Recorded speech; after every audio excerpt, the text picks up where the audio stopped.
So let's go back live now to Davos, where the U.S. Secretary of State Antony Blinken is addressing the World Economic Forum. And instability fuels hunger. A parent who can't put food on the table for their children picks up the family and moves because it's the most basic thing, the most important thing that they can do, and they will do it however they have to do it. And if that means moving halfway around the world, they will. But that contributes to unprecedented migration flows that we're facing around the world. Shifting climate patterns force neighbors to compete for dwindling resources, further straining ethnic tensions, destabilizing entire communities. Meanwhile, Russia's attacks on fields, granaries, on ports in Ukraine, the world's breadbasket, have disrupted global markets, making food harder to afford and harming the poor and most vulnerable most of all. In the Red Sea, through which 15% of the world's commerce passes, Houthi attacks have forced ships to take longer, more expensive routes, further raising the price of food and energy. The United States has been and is working intensely to tackle this food crisis and support those who are most affected by it. Going back to January of 2021, the U.S. government has devoted $17.5 billion to provide vital sustenance to people in need. We are honored to fund over 1/3 of the World Food Programme's budget.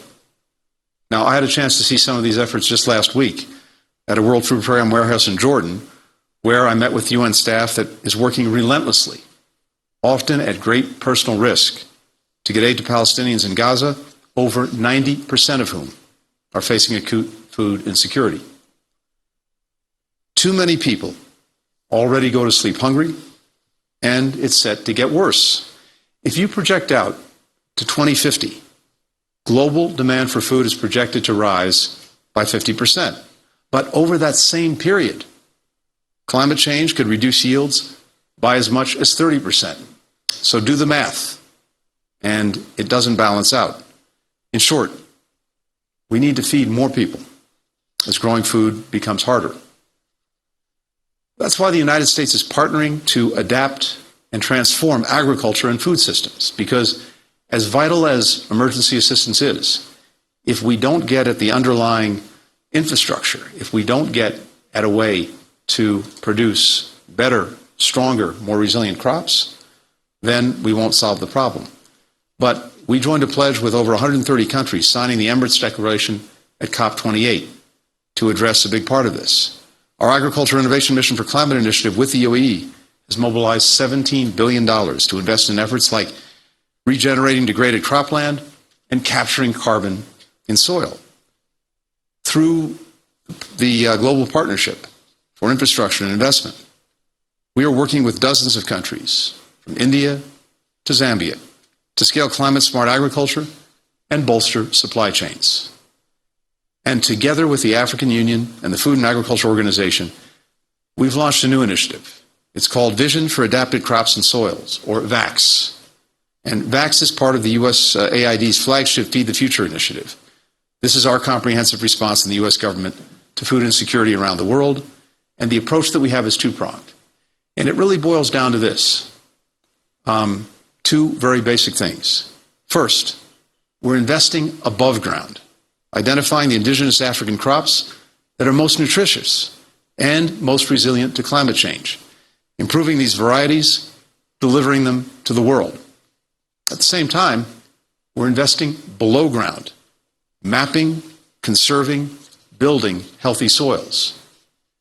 If you get this right, if you get the seeds right, if you get the soil right, then you have your agricultural foundation for the future. We've been incredibly fortunate at the State Department to have one of the world's leading experts, Dr. Carrie Fowler, lead our efforts and helping develop this initiative. We've committed $150 million thus far toward VAX. We're also rallying a broad coalition of governments around the world to advance this work. Japan, Norway, the United Kingdom, the Netherlands, as well as leading nonprofits and corporations. Just to cite one example, IBM is expanding access to its Open Harvest platform, which is using AI and climate modeling to deliver tailored farm and field management recommendations right to farmer cell phones.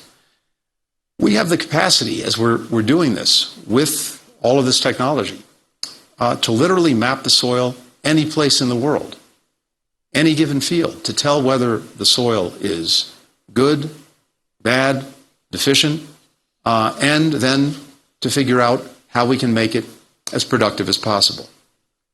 So this is something that I believe is genuinely revolutionary. Seeds and soil. We put them together, and we can begin to answer a lot of the challenges that our world is going to face over the next 25 or 30 years. And so my simple pitch to you today is this. Join us. This is a powerful investment. It has extraordinary, even transformational returns. Some of you may know that the word human comes from the Latin term for earth, for soil. There are few things that are more human or more important to humanity than figuring out how to cultivate this planet so that it can feed and support all of us. We have an opportunity in this moment to actually deliver better for people today while actually building a sustainable tomorrow. So part of the reason, and John said at the outset, this event in and of itself is unusual for Davos. Having foreign policy types participate in it may also seem a little bit unusual, but it only underscores the importance that all of us attach to both this challenge, but also this incredible opportunity to get maybe the most fundamental thing in life that we need to sustain us right going forward into the future. And that's the food to feed everyone on this planet and to feed them well. So those of you who have the interest and the opportunity, please join us in this initiative, join us in this effort. We can make a huge difference together.